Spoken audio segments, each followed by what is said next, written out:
ಓಂ ಶಾಂತಿ. ಇಂದಿನ ದಿನಾಂಕ 18/3/2024. ಪ್ರಾರ್ಥ ಮುರುಳಿ ಬಾಪ್ತಾದ ಮಧುಬನ. ಮಧುರ ಮಕ್ಕಳೇ, ವಿಚಾರ ಸಾಗರ ಮಂಥನ ಮಾಡಿ ಇಂತಹ ಟಾಪಿಕ್ ತೆಗೆಯಿರಿ. ಅದು ಇಡೀ ಪ್ರಪಂಚದಲ್ಲಿಯೇ ಒಂದೇ ಟಾಪಿಕ್ನ ಬಗ್ಗೆ ಭಾಷಣ ನಡೆಯಬೇಕು. ಇದೇ ನಿಮ್ಮ ಒಗ್ಗಟ್ಟಾಗಿದೆ. ಪ್ರಶ್ನೆ: ಯಾವ ಪರಿಶ್ರಮ ಪಡುತ್ತಾ ನೀವು ಮಕ್ಕಳು ಪಾಸ್ ವಿತ್ ಆನರ್ ಆಗಲು ಸಾಧ್ಯ? ಉತ್ತರ: ಕರ್ಮ ಬಂಧನದಿಂದ ಅತೀತರಾಗಿ. ಯಾವಾಗ ಯಾವುದೇ ಮಾತನಾಡುತ್ತೀರಿ ಅಂದಾಗ ಸಹೋದರ ಆತ್ಮನೆಂದು ತಿಳಿದು ಸಹೋದರನನ್ನು ನೋಡಿ. ತಂದೆಯಿಂದ ಜ್ಞಾನವನ್ನು ಕೇಳುತ್ತೀರೆಂದರೂ ಸಹ ತಂದೆಯ ಭ್ರುಕುಟಿಯನ್ನು ನೋಡಿ. ಸಹೋದರ ದೃಷ್ಟಿಯಿಂದ ಆ ಸ್ನೇಹ ಮತ್ತು ಸಂಬಂಧವು ಪಕ್ಕಾ ಆಗಿಬಿಡುವುದು. ಇದೇ ಶ್ರಮಪಡುವ ಕಾರ್ಯವಾಗಿದೆ. ಇದರಿಂದಲೇ ಪಾಸ್ ವಿತ್ ಆನರ್ ಆಗಿಬಿಡುತ್ತೀರಿ. ಶ್ರೇಷ್ಠ ಪದವಿಯನ್ನು ಪಡೆಯುವಂತಹ ಮಕ್ಕಳು ಈ ಪುರುಷಾರ್ಥವನ್ನು ಅವಶ್ಯವಾಗಿ ಮಾಡುತ್ತಾರೆ. ಓಂ ಶಾಂತಿ. ಮಧುರಾತಿ ಮಧುರ ಮಕ್ಕಳಿಗೆ ತಿಳಿಸಲಾಗಿದೆ, ಇದು ಮೃತ್ಯು ಲೋಕವಾಗಿದೆ. ಅದರ ಹೋಲಿಕೆಯಲ್ಲಿ ಅಮರ ಲೋಕವೂ ಇದೆ. ಭಕ್ತಿ ಮಾರ್ಗದಲ್ಲಿ ಶಂಕರನು ಪಾರ್ವತಿಗೆ ಅಮರ ಕಥೆಯನ್ನು ತಿಳಿಸಿದನೆಂದು ತೋರಿಸುತ್ತಾರೆ. ಈಗ ನೀವು ಅಮರ ಲೋಕದಲ್ಲಿ ಹೋಗುತ್ತೀರಿ. ಶಂಕರನಂತೂ ಕಥೆಯನ್ನು ತಿಳಿಸುವುದಿಲ್ಲ. ಕಥೆಯನ್ನು ತಿಳಿಸುವವರು ಒಬ್ಬರೇ ತಂದೆಯಾಗಿದ್ದಾರೆ. ಶಂಕರನು ಕಥೆಯನ್ನು ತಿಳಿಸಲು ಜ್ಞಾನಸಾಗರನಲ್ಲ. ಇಂತಹ ಮಾತುಗಳನ್ನು ನೀವು ಮಕ್ಕಳು ತಿಳಿಸಬೇಕಾಗಿದೆ. ಮೃತ್ಯುವಿನ ಮೇಲೆ ಹೇಗೆ ಜಯ ಪಡೆಯಲಾಗುತ್ತದೆ? ಇದು ಜ್ಞಾನವಾಗಿದೆ. ಅಮರರನ್ನಾಗಿ ಮಾಡುತ್ತದೆ. ಇದರಿಂದ ಆಯಸ್ಸು ವೃದ್ಧಿಯಾಗುತ್ತದೆ. ಸತ್ಯಯುಗದಲ್ಲಿ ಮೃತ್ಯುವಿರುವುದಿಲ್ಲ. ಇಲ್ಲಿ ನೀವು ಪಂಚವಿಕಾರಗಳು ಅಥವಾ ರಾವಣನ ಮೇಲೆ ಜಯಗಳಿಸುವುದರಿಂದ ರಾಮರಾಜ್ಯ ಅಥವಾ ಅಮರಲೋಕದ ಮಾಲೀಕರಾಗುತ್ತೀರಿ. ಮೃತ್ಯು ಲೋಕದಲ್ಲಿ ರಾವಣ ರಾಜ್ಯವಿದೆ. ಅಮರ ಲೋಕದಲ್ಲಿ ರಾಮನ ರಾಜ್ಯವಿರುತ್ತದೆ. ದೇವತೆಗಳನ್ನು ಕಾಲವು ಎಂದೂ ಕಬ್ಬಳಿಸುವುದಿಲ್ಲ. ಅಲ್ಲಿ ಮೃತ್ಯುವಿನ ಯಮದೂತರಿರುವುದಿಲ್ಲ. ಅಂದಾಗ ಮನುಷ್ಯರು ಮೃತ್ಯುವಿನ ಮೇಲೆ ಹೇಗೆ ವಿಜಯವನ್ನು ಪಡೆಯಬಹುದೆಂಬ ವಿಷಯವು ಬಹಳ ಚೆನ್ನಾಗಿದೆ. ಇವೆಲ್ಲವೂ ಜ್ಞಾನದ ಮಾತುಗಳಾಗಿವೆ. ಭಾರತವು ಅಮರ ಲೋಕವಾಗಿತ್ತು. ಎಷ್ಟೊಂದು ದೀರ್ಘಾಯಸ್ಸು ಇತ್ತು. ಸರ್ಪದ ಉದಾಹರಣೆಯು ಸತ್ಯಯುಗದ್ದಾಗಿದೆ. ಒಂದು ಪೊರೆಯನ್ನು ಬಿಟ್ಟು ಇನ್ನೊಂದು ತೆಗೆದುಕೊಳ್ಳುತ್ತಾರೆ. ಇದಕ್ಕೆ ಬೇಅದ್ದಿನ ವೈರಾಗ್ಯವೆಂದು ಹೇಳಲಾಗುತ್ತದೆ.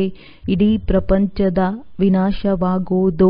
ಈ ಹಳೆಯ ಶರೀರವನ್ನು ಬಿಡಬೇಕೆಂದು ನಿಮಗೆ ಗೊತ್ತಿದೆ. ಇದು 84 ಜನ್ಮಗಳ ಹಳೆಯ ಪೊರೆಯಾಗಿದೆ. ಸತ್ಯಯುಗದಲ್ಲಿ ಈ ರೀತಿ ಇರುವುದಿಲ್ಲ. ಅಲ್ಲಿ ಈಗ ಶರೀರವು ಜಡ್ಜಡೀಭೂತವಾಗಿದೆ. ಅದನ್ನು ಬಿಟ್ಟು ಹೊಸ ಶರೀರವನ್ನು ಪಡೆಯುತ್ತೇವೆ ಎಂಬುದನ್ನು ತಿಳಿಸುತ್ತಾರೆ. ಸಾಕ್ಷಾತ್ಕಾರವೂ ಆಗುತ್ತದೆ.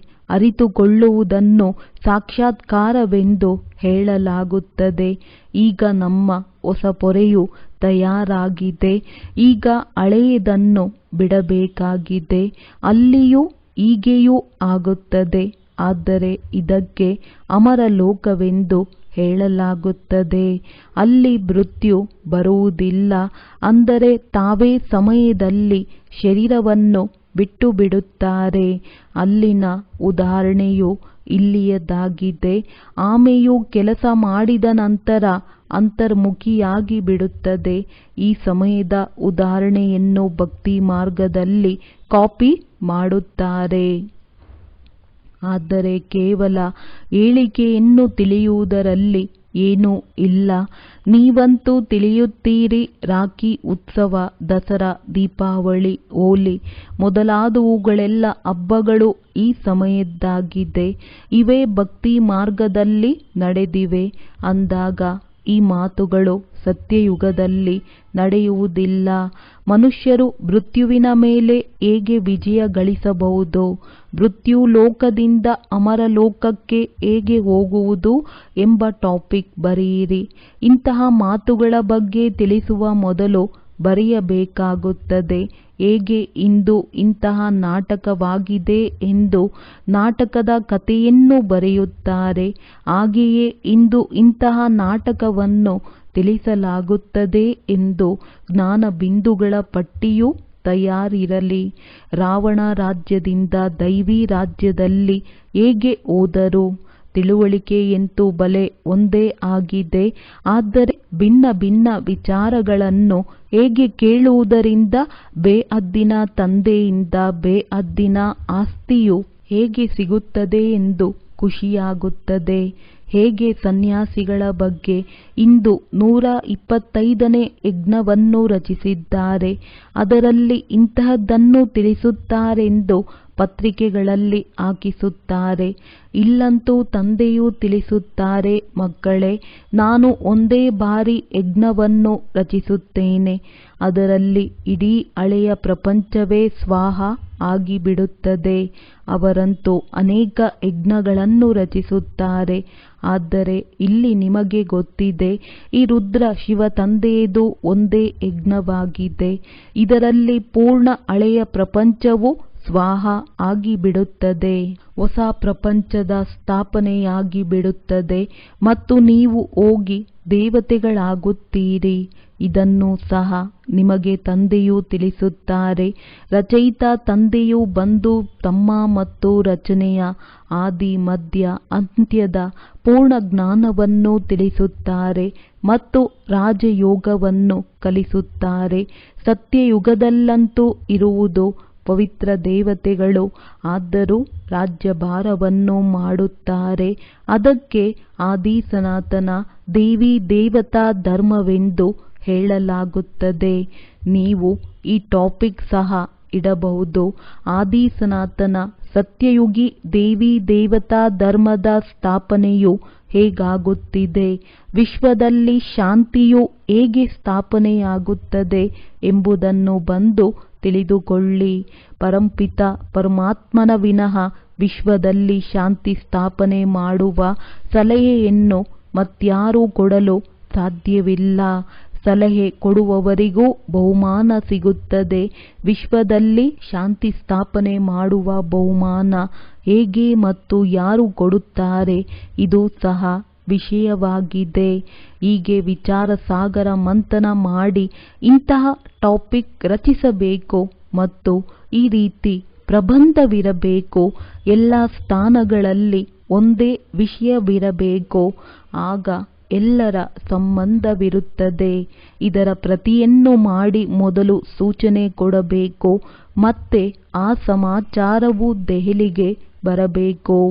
ಆಗ ಎಲ್ಲ ಸ್ಥಾನಗಳಲ್ಲಿ ಇಂತಹ ಭಾಷಣ ನಡೆಯಿತೆಂದು ಎಲ್ಲರಿಗೂ ತಿಳಿಯಬೇಕು.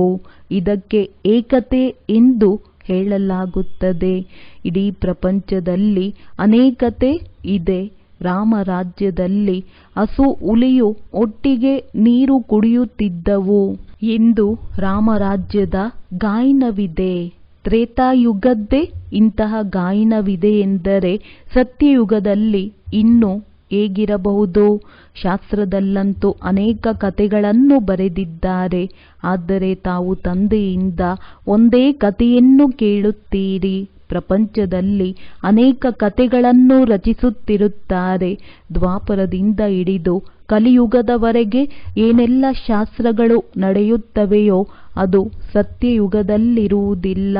ಭಕ್ತಿ ಮಾರ್ಗದಲ್ಲಿ ಎಲ್ಲ ಮಾತುಗಳ ಮುಕ್ತಾಯವಾಗುತ್ತದೆ. ನೀವು ಇಲ್ಲಿ ಏನೆಲ್ಲವನ್ನು ನೋಡುತ್ತೀರೋ ಅವೆಲ್ಲವೂ ಕೆಟ್ಟದ್ದಾಗಿದೆ. ಆದ್ದರಿಂದ ಅದನ್ನು ನೋಡಿಯೂ ನೋಡದಂತಿರಿ, ಕೇಳಿಯೂ ಕೇಳದಂತಿರಿ. ಈಗ ತಂದೆಯು ಏನೆಲ್ಲವನ್ನು ತಿಳಿಸುತ್ತಾರೆಯೋ ಅದನ್ನು ಬುದ್ಧಿಯಲ್ಲಿ ಇಟ್ಟುಕೊಳ್ಳಬೇಕು. ನಾವು ಸಂಗಮಯುಗಿ ಬ್ರಾಹ್ಮಣರು ಎಷ್ಟು ಶ್ರೇಷ್ಠರಾಗಿದ್ದೇವೆ, ದೇವತೆಗಳಿಗಿಂತಲೂ ಶ್ರೇಷ್ಠರಾಗಿದ್ದೇವೆ. ಈ ಸಮಯದಲ್ಲಿ ನಾವು ಈಶ್ವರನ ಸಂತಾನರಾಗಿದ್ದೇವೆ. ನಿಧಾನವಾಗಿ ವೃದ್ಧಿ ಹೊಂದುತ್ತಿರುತ್ತದೆ. ಇಷ್ಟು ಸಹಜ ಮಾತುಗಳೂ ಸಹ ಯಾರ ಬುದ್ಧಿಯಲ್ಲಿಯೂ ಬರುವುದಿಲ್ಲ. ನಾವು ಈಶ್ವರಿಯ ಸಂತಾನರಾಗಿದ್ದೇವೆ ಅಂದ ಮೇಲೆ ಅವಶ್ಯವಾಗಿ ಸ್ವರ್ಗದ ಮಾಲೀಕರಾಗಬೇಕು. ಏಕೆಂದರೆ ಆ ತಂದೆಯು ಸ್ವರ್ಗದ ಸ್ಥಾಪನೆ ಮಾಡುತ್ತಾರೆ. ಕೋಟ್ಯಾಂತರ ವರ್ಷಗಳೆಂದು ಹೇಳುವ ಕಾರಣ ಯಾವುದೇ ಮಾತುಗಳು ನೆನಪಿರುವುದಿಲ್ಲ. ಆದ್ದರಿಂದ ತಂದೆಯು ಬಂದು ನೆನಪು ಮಾಡಿಸುತ್ತಾರೆ. ಮಕ್ಕಳೇ, 5000 ವರ್ಷಗಳ ಮಾತಾಗಿದೆ. ನೀವು ದೇವಿ ದೇವತೆಗಳಾಗಿದ್ದೀರಿ. ಮತ್ತೆ ನಿಮ್ಮನ್ನು ಅದೇ ರೀತಿ ಮಾಡುತ್ತೇನೆ. ಹೀಗೆ ಸನ್ಮುಖದಲ್ಲಿ ಕೇಳುವುದರಿಂದ ಎಷ್ಟೊಂದು ಖುಷಿಯಾಗುತ್ತದೆ. ಯಾರು ಸುಪುತ್ರ ಬುದ್ಧಿವಂತ ಮಕ್ಕಳಿದ್ದಾರೆಯೋ ಅವರ ಬುದ್ಧಿಯಲ್ಲಿರುತ್ತದೆ, ನಾವು ತಂದೆಯಿಂದ ಅವಶ್ಯವಾಗಿ ಆಸ್ತಿಯನ್ನು ಪಡೆಯಬೇಕು. ತಂದೆಯು ಹೊಸ ಪ್ರಪಂಚವನ್ನು ರಚಿಸುತ್ತಾರೆಂದರೆ ನಾವು ಸಹ ಅವಶ್ಯವಾಗಿ ಆಸ್ತಿಯನ್ನು ಪಡೆಯಬೇಕು. ತಂದೆಯು ಹೊಸ ಪ್ರಪಂಚವನ್ನು ರಚಿಸುತ್ತಾರೆಂದರೆ ನಾವು ಸಹ ಅವಶ್ಯವಾಗಿ ಹೊಸ ಪ್ರಪಂಚದಲ್ಲಿ ಬರಬೇಕೆಂದು ಅವರ ಬುದ್ಧಿಯಲ್ಲಿರುತ್ತದೆ. ಎಲ್ಲರೂ ಒಬ್ಬ ತಂದೆಯ ಮಕ್ಕಳಾಗಿದ್ದೀರಿ. ಎಲ್ಲರ ಧರ್ಮ, ಎಲ್ಲರೂ ಇರುವ ಸ್ಥಾನ, ಹೋಗುವುದು ಬರುವುದು ಎಲ್ಲವೂ ಭಿನ್ನ ಭಿನ್ನ ಪ್ರಕಾರದ್ದಾಗಿದೆ.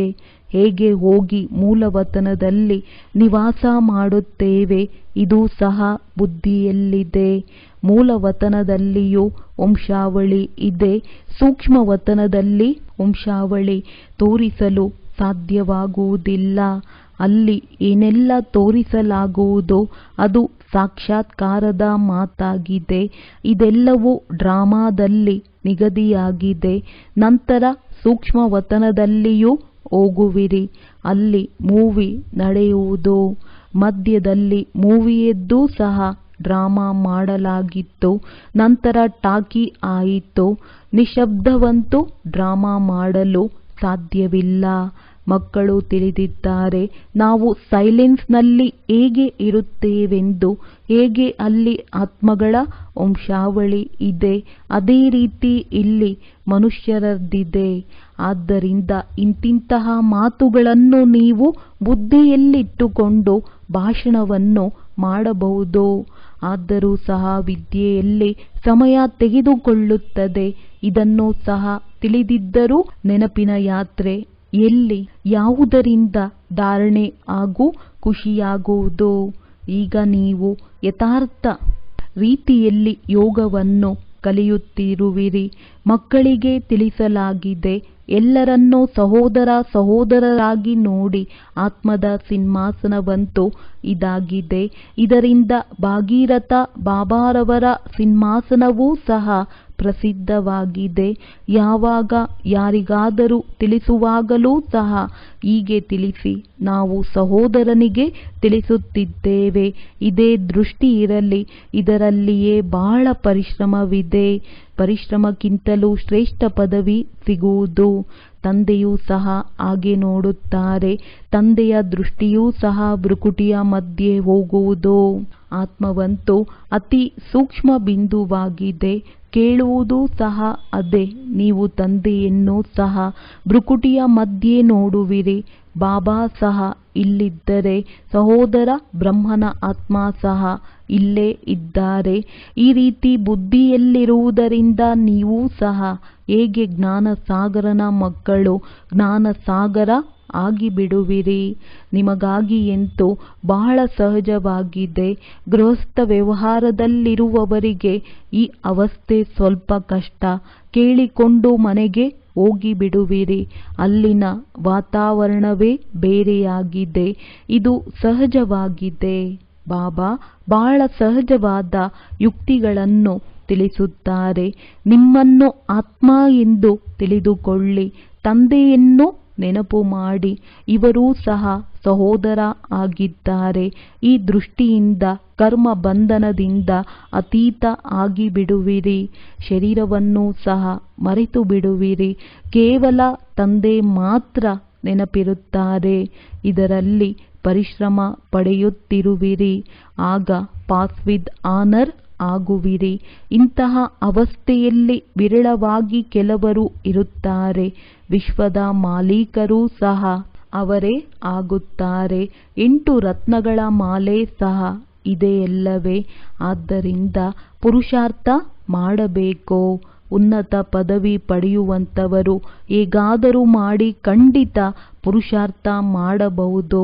ಇದರಲ್ಲಿ ಬೇರೆ ಯಾವುದೇ ಮಾತು ಹೊರಡುವ ಹಾಗೆ ಇಲ್ಲ. ಸಹೋದರರ ದೃಷ್ಟಿ ಸ್ನೇಹ ಮತ್ತು ಸಂಬಂಧವಾಗಿ ಬಿಡುವುದು, ದೃಷ್ಟಿ ನೆಟ್ಟು ಬಿಡುವುದು. ಆದ್ದರಿಂದ ತಂದೆ ಹೇಳುತ್ತಾರೆ, ನಿಮಗೆ ಬಹಳ ಗುಹ್ಯ ಮಾತುಗಳನ್ನು ತಿಳಿಸುತ್ತೇನೆ. ಇದರಲ್ಲಿ ಅಭ್ಯಾಸ ಮಾಡುವುದು ಪರಿಶ್ರಮದ ಕೆಲಸವಾಗಿದೆ. ಇಲ್ಲಿ ಕುಳಿತಿರುವಾಗಲೂ ಸಹ ನಿಮ್ಮನ್ನು ಆತ್ಮ ಎಂದು ತಿಳಿದುಕೊಳ್ಳಿ. ಆತ್ಮವೇ ಕೇಳುವುದು. ಕೇಳುವಂತಹ ಆತ್ಮವನ್ನು ನೀವು ನೋಡುತ್ತಿರುವಿರಿ.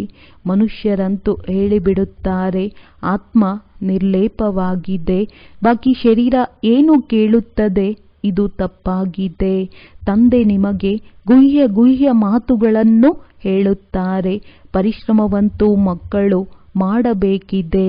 ಯಾರು ಕಲ್ಪದ ಹಿಂದೆ ಆಗಿದ್ದರೂ ಅವರು ಖಂಡಿತ ಪರಿಶ್ರಮ ಪಡುತ್ತಾರೆ. ತಮ್ಮ ಅನುಭವವನ್ನು ಸಹ ತಿಳಿಸುತ್ತಾರೆ. ಹೀಗೆ ನಾನು ಕೇಳಿ ತಿಳಿಸುವೆನು. ಅಭ್ಯಾಸವಾಗಿ ಬಿಟ್ಟಿದೆ. ಆತ್ಮಗಳಿಗೆ ತಿಳಿಸಲಾಗಿದೆ ಮನ್ಮನಾಭವ ಮತ್ತು ಹೇಳಿಬಿಡುತ್ತಾರೆ, ಅದು ಅವರಿಗೆ ಎಂದು. ಮನ್ಮನಾಭವ ಅರ್ಥಾತ್ ತಂದೆಯನ್ನು ನೆನಪು ಮಾಡಿ ಎಂದು. ಇದು ಗುಪ್ತ ಪರಿಶ್ರಮವಾಗಿದೆ. ಹೇಗೆ ವಿದ್ಯೆಯೂ ಸಹ ಏಕಾಂತದಲ್ಲಿ ಮರದ ಕೆಳಗೆ ಕುಳಿತು ಓದುತ್ತಾರೆ. ಅದಾಗಿದೆ ಸ್ಥೂಲ ಮಾತು. ಇದಂತೂ ಅಭ್ಯಾಸ ಮಾಡುವಂತಹ ಮಾತಾಗಿದೆ. ದಿನ ಪ್ರತಿದಿನ ನಿಮ್ಮ ಈ ಅಭ್ಯಾಸ ಹೆಚ್ಚುತ್ತಾ ಹೋಗುವುದು. ನೀವು ಹೊಸ ಮಾತುಗಳನ್ನು ಕೇಳುವಿರಲ್ಲವೇ? ಯಾವುದನ್ನು ನೀವು ಕೇಳುವಿರಿ ಅದನ್ನು ಮತ್ತೆ ಹೊಸೊಬ್ಬರು ಬಂದು ಕೇಳುವರು. ಕೆಲವರು ಹೇಳುತ್ತಾರೆ, ನಾವು ತಡವಾಗಿ ಬಂದಿದ್ದೇವೆ ಎಂದು. ಅರೆ, ನೀವಂತೂ ಇನ್ನೂ ಸಹ ಫಸ್ಟ್ ಕ್ಲಾಸ್ ಗುಹ್ಯ ಮಾತುಗಳನ್ನು ಕೇಳುವಿರಿ. ಯಾವುದು ಪುರುಷಾರ್ಥ ಮಾಡುವುದರಿಂದಲೇ ಶ್ರೇಷ್ಠ ಪದವಿ ಸಿಗುವುದು. ಇನ್ನೂ ಸಹ ಒಳ್ಳೆಯದು. ಮಾಯೆಯಂತೂ ಅಂತ್ಯದವರೆಗೆ ಬಿಡುವುದಿಲ್ಲ. ಮಾಯೆಯ ಯುದ್ಧ ನಡೆಯುತ್ತಿರುತ್ತದೆ. ಎಲ್ಲಿಯವರೆಗೆ ನೀವು ಜಯ ಸಾಧಿಸುವುದಿಲ್ಲ. ನಂತರ ಅನಾಯಾಸವಾಗಿ ನೀವು ಹೋಗಿಬಿಡುವಿರಿ. ಯಾರು ಎಷ್ಟು ನೆನಪು ಮಾಡುವಿರಿ, ತಿಳಿಯುವಿರಿ, ನಾವು ತಂದೆಯ ಬಳಿ ಹೋಗುವೆವು ಎಂದು. ಶರೀರ ಬಿಟ್ಟು ಹೋಗುವುದು. ಬಾಬಾ ನೋಡಿದ್ದಾರೆ. ಈ ರೀತಿ ಬ್ರಹ್ಮನಲ್ಲಿ ಲೀನವಾಗುವ ಲಕ್ಷ್ಯವಿಟ್ಟಿರುವವರು ಯಾವಾಗ ಶರೀರ ಬಿಡುತ್ತಾರೆ ಆಗ ಸ್ಮಶಾನ ಮೌನವಾಗಿ ಬಿಡುವುದು. ಬಾಕಿ ಮೋಕ್ಷವಂತೂ ಯಾರೂ ಪಡೆಯುವುದಿಲ್ಲ. ಇಲ್ಲ, ವಾಪಸ್ ಹೋಗುವುದಿಲ್ಲ. ನಾಟಕದಲ್ಲಂತೂ ಎಲ್ಲ ಪಾತ್ರಧಾರಿಗಳು ಬೇಕಲ್ಲವೇ? ಅಂತ್ಯದಲ್ಲಿ ಎಲ್ಲರೂ ಬಂದು ಬಿಡುವರು. ಯಾವಾಗ ಒಬ್ಬರೂ ಅಲ್ಲಿರುವುದಿಲ್ಲ ಆಗ ವಾಪಸ್ ಹೋಗುವರು. ಯಾರೆಲ್ಲ ಮನುಷ್ಯ ಮಾತ್ರರಿದ್ದಾರೆ ಎಲ್ಲರೂ ಹೋಗಿಬಿಡುತ್ತಾರೆ. ಬಾಕಿ ಸ್ವಲ್ಪ ಜನ ಉಳಿಯುತ್ತಾರೆ. ಅವರು ಎಲ್ಲರಿಗೂ ಸಿ ಆಫ್ ಮಾಡಿದೆವು ಎನ್ನುತ್ತಾರೆ. ಈ ಸಮಯದಲ್ಲಿ ಸತ್ಯಯುಗದ ಸ್ಥಾಪನೆಯಾಗುತ್ತಿದೆ. ಎಷ್ಟು ಕೋಟಿ ಮನುಷ್ಯರಿದ್ದಾರೆ. ಎಲ್ಲರಿಗೂ ನಾವು ಸಿ ಆಫ್ ಮಾಡಿ ನಂತರ ನಾವು ನಮ್ಮ ರಾಜಧಾನಿಗೆ ಹೋಗಿ ಬಿಡುವೆವು. ಆ ಜನರಂತೂ 40-50 ಜನಕ್ಕೆ ಸಿ ಆಫ್ ಮಾಡಬಹುದು. ಆದರೆ ನೀವು ಎಷ್ಟು ಜನಕ್ಕೆ ಸಿ ಆಫ್ ಮಾಡುವಿರಿ? ಎಲ್ಲ ಆತ್ಮಗಳು ಸೊಳ್ಳೆಗಳ ಉಪಾದಿಯಲ್ಲಿ ಶಾಂತಿಧಾಮಕ್ಕೆ ಹೋಗಿಬಿಡುತ್ತಾರೆ. ನೀವು ಬಂದಿರುವಿರಿ ಜೊತೆಯಲ್ಲಿ ಕರೆದುಕೊಂಡು ಹೋಗಲು ಮತ್ತು ಎಲ್ಲರನ್ನೂ ಕಳುಹಿಸಲು. ನಿಮ್ಮ ಮಾತು ಬಹಳ ಸುಂದರವಾಗಿದೆ. ಎಷ್ಟು ಕೋಟಿ ಮನುಷ್ಯರು ಹೋಗುತ್ತಾರೆ. ಅವರಿಗೆ ಸಿ ಆಫ್ ಮಾಡುತ್ತಾರೆ. ಎಲ್ಲರೂ ವಾಪಸ್ ಮೂಲವತನಕ್ಕೆ ಹೋಗಿಬಿಡುವರು. ಇಲ್ಲೂ ಸಹ ನಿಮ್ಮ ಬುದ್ಧಿ ಕೆಲಸ ಮಾಡುವುದು ನಿಧಾನವಾಗಿ ವಂಶಾವಳಿ ದೊಡ್ಡದಾಗಿ ಬಿಡುವುದು. ನಂತರ ರುಂಡಮಾಲೆ ರುದ್ರಮಾಲೆಯಾಗಿ ಬಿಡುವುದು.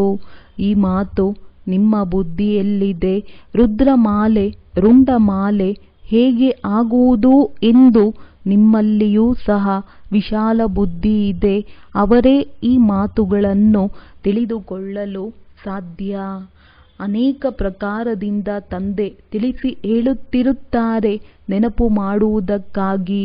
ನಾವು ರುದ್ರಮಾಲೆಯಲ್ಲಿ ಹೋಗಿ ರುಂಡಮಾಲೆಯಲ್ಲಿ ಬರುವೆವು. ನಂತರ ನಂಬರ್ ವಾರ್ ಬರುತ್ತಾ ಹೋಗುವರು. ಎಷ್ಟು ದೊಡ್ಡ ರುದ್ರಮಾಲೆಯಾಗುವುದು. ಈ ಜ್ಞಾನವನ್ನು ಯಾರೂ ತಿಳಿದುಕೊಂಡಿಲ್ಲ. ಪ್ರಾರಂಭದಿಂದ ಹಿಡಿದು ಈ ಜ್ಞಾನವನ್ನು ಯಾರೂ ತಿಳಿದುಕೊಂಡಿಲ್ಲ. ನೀವು ಸಂಗಮಯುಗಿ ಬ್ರಾಹ್ಮಣರು ಮಾತ್ರ ತಿಳಿದುಕೊಂಡಿರುವಿರಿ. ಈ ಸಂಗಮಯುಗವನ್ನು ನೆನಪು ಮಾಡಿದರೆ ಇಡೀ ಜ್ಞಾನ ಬುದ್ಧಿಯಲ್ಲಿ ಬಂದು ಬಿಡುವುದು. ನೀವಾಗಿರುವಿರಿ ಲೈಟ್ ಹೌಸ್. ಎಲ್ಲರಿಗೂ ಸರಿಯಾದ ಸ್ಥಾನದಲ್ಲಿ ಸೇರಿಸುವವರು. ನೀವು ಹೇಗೆ ಲೈಟ್ ಹೌಸ್ ಆಗುವಿರಿ ಹಾಗೆ ಯಾವುದೇ ಮಾತಿಲ್ಲ. ಅದು ನಿಮ್ಮಿಂದ ಆಗದೆ ಇರುವಂತಹದ್ದು. ನೀವು ಸರ್ಜನ್ ಸಹ ಆಗಿರುವಿರಿ, ವ್ಯಾಪಾರಸ್ಥರು ಆಗಿರುವಿರಿ, ಡೋಬಿಯೂ ಆಗಿರುವಿರಿ. ಎಲ್ಲ ವಿಶೇಷತೆಗಳು ನಿಮ್ಮಲ್ಲಿ ಬಂದು ಬಿಡುವುದು. ನಿಮ್ಮದೂ ಸಹ ಮಹಿಮೆ ಆಗಿಬಿಡುವುದು. ಆದರೆ ನಂಬರ್ ವಾರ್ ಪುರುಷಾರ್ಥದನುಸಾರ ಹೇಗೆ ಕರ್ತವ್ಯ ಮಾಡುವಿರಿ ಹಾಗೆ ಗಾಯನ ಸಹ ಆಗುವುದು. ತಂದೆಯಂತೂ ಸೂಚನೆಗಳನ್ನು ಕೊಡುತ್ತಾರೆ. ಅದರ ಮೇಲೆ ವಿಚಾರ ಮಾಡುವುದು, ಸೆಮಿನಾರ್ ಮಾಡುವುದು ನೀವು ಮಕ್ಕಳ ಕರ್ತವ್ಯವಾಗಿದೆ. ಬಾಬಾ ಏನು ನಿರ್ಬಂಧನ ಮಾಡುವುದಿಲ್ಲ. ಒಳ್ಳೆಯದು. ಬಹಳ ತಿಳಿಸುವುದರಿಂದ ಏನು ಪ್ರಯೋಜನ? ತಂದೆ ಹೇಳುತ್ತಾರೆ ಮನ್ಮನಾಭವ. ಬಾಬಾ ನಿಮಗೆ ಎಷ್ಟು ವಿವಿಧ ತಿಂಡಿಗಳನ್ನು ತಿನ್ನಿಸುತ್ತಾರೆ. ಒಳ್ಳೆಯದು. ಮಧುರಾತಿ ಮಧುರ ಅಗಲಿ ಹೋಗಿ ಮರಳಿ ಸಿಕ್ಕಿರುವ ಮಕ್ಕಳ ಪ್ರತಿ ಮಾತ್ಪಿತಾ ಬಾಪ್ ದಾದಾರವರ ನೆನಪು, ಪ್ರೀತಿ ಹಾಗೂ ಸುಪ್ರಭಾತ. ಆತ್ಮಿಕ ಮಕ್ಕಳಿಗೆ ಆತ್ಮಿಕ ತಂದೆಯ ನಮಸ್ತೆ. ಧಾರಣೆಗಾಗಿ ಮುಖ್ಯ ಸಾರ. ಸದಾ ನಶೆ ಇರಲಿ. ನಾವು ಸಂಗಮಯುಗಿ ಬ್ರಾಹ್ಮಣರು ದೇವತೆಗಳಿಗಿಂತಲೂ ಶ್ರೇಷ್ಠ. ಏಕೆಂದರೆ ಈಗ ನಾವು ಈಶ್ವರಿಯ ಸಂತಾನ. ನಾವು ಮಾಸ್ಟರ್ ಜ್ಞಾನ ಸಾಗರ ಆಗಿದ್ದೇವೆ. ಎಲ್ಲ ವಿಶೇಷತೆಗಳು ಈ ಸಮಯ ನಮ್ಮಲ್ಲಿ ತುಂಬುತ್ತಿವೆ. ತಂದೆ ಏನು ತಿಳಿಯುತ್ತಾರೆ ಅದನ್ನೇ ಬುದ್ಧಿಯಲ್ಲಿಟ್ಟುಕೊಳ್ಳಬೇಕು.